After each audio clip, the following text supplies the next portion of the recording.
seni aja maitu akeh sing kondang akeh sing misuwur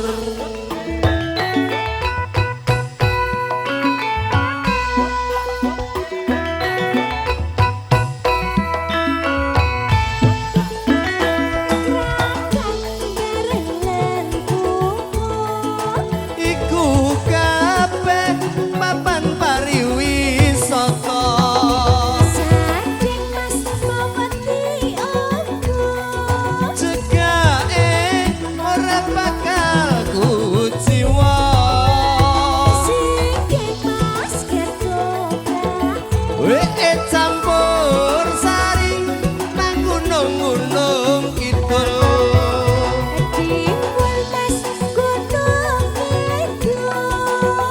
mesti pulen ora ngipul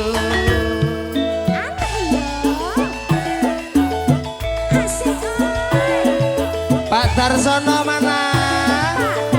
Maju sini, maju sini. Pak Kumis, Pak Kumis. Pak Kumis, goyang bareng Mbak Meski.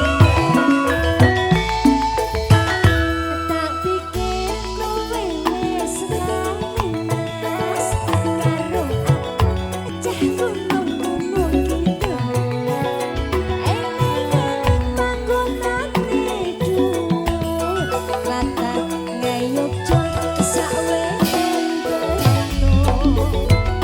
Sing kondang dek kaplek lan diwul ana watu lintang apa watu kapur babagan seni aja maido akeh sing kondang akeh sing misuwur Pak Kumis.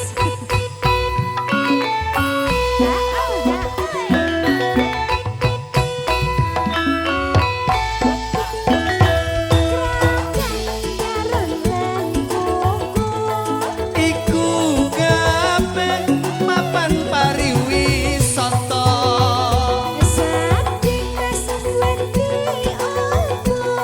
cegake ora bakal guru jiwa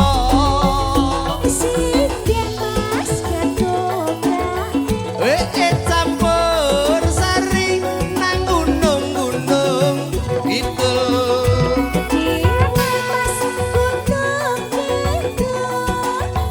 mesti pulen ora ngipul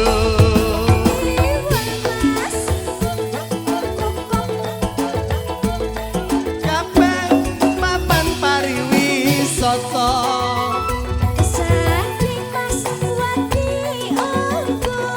cegake ora bakal kujiwa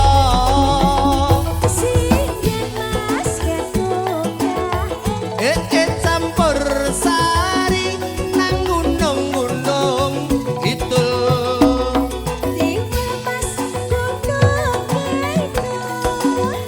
mesti pulen ora ngipul